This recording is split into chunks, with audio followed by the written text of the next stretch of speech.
السلام عليكم. موضوع الفيديو هو الحب.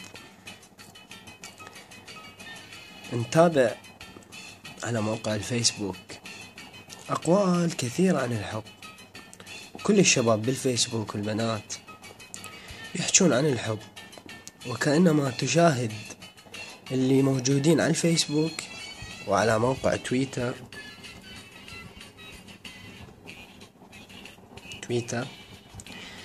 لو تحسب على موقع تويتر وعلى موقع الفيسبوك جرح الحب أكثر من جرح الحرب العالمية الثانية.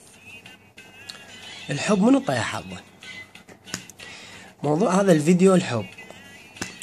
سؤال شد انتباهي على أحد البيجات، وهو بيج حشاشة العراق.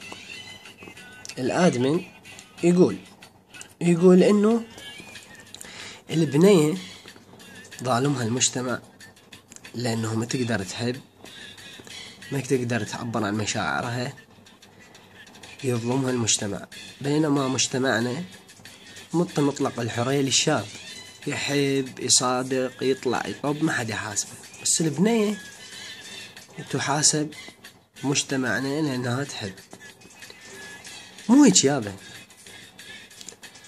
الصورة راح أوضحها لكم بوجهة نظري، واللي تعجبه أهلا وسهلا، واللي ما تعجبه أهلا وسهلا. أنا مو دفاعا عن الشباب، صح الشباب أخوة نظيفة احنا، وشعارنا لا للطائفية، نعم للأخوة نظيفة، بس مو دفاع عن الشباب صدقوني، لأن الشاب يبحث عن الحب الحقيقي الطاهر، وهذا الحب هسه حاليا انعدم.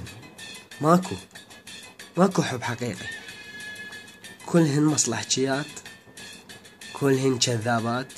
مو كلهن، ما نريد نظلم حظنا وبختنا، بس اكو بنات هواي كثيرات طاهرات عفيفات محافظات على نفسهم، بس الأكثرية زبالة. المهم، نعتبر انه الولد مفتاح. لو عندك مفتاح يفتح كل الأقفال، نعتبر هذا المفتاح مميز. هلا عيد شرح الموضوع عمود يوصل الفكرة توصل.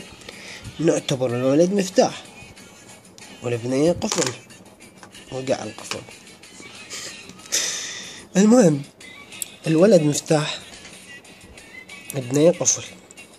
لو عندنا مفتاح يفتح أي قفل، هذا القفل وغيره، راح نعتبر هذا المفتاح مفتاح مميز، يعني يفتح جميع الأقفال. بس لو عندنا قفل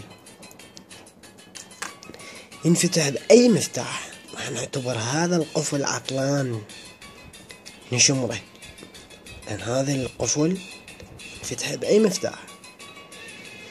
فالصورة واضحة أمامكم، وصلتكم؟ لا، الله أعلم. اللي يريد ينتقدني معذور، واللي يريد يقول والله صح حكي، همينا نقول الرأس. بس هو الله سبحانه وتعالى خلق البنية قفل تنفتح، والولد مفتاح. يكون يقفل المفتاح واحد، ليش صار قفل اي مفتاح؟ والله اني احب خيولين دا تشوفون بالشارع الخاطر الله، ويا رجلها وتبوع منه. أقل واحد بينا شاب متجاوز عمره 27 سنة حابله 700. رحمة لوالديكم.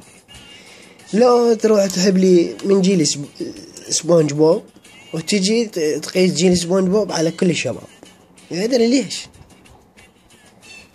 أنا والله ما أدري. تحياتي لكم، وأرجو أنه يكون الفيديو ما خدش إحساس أي أحد. كان معكم جيسز العراقي، في ماله.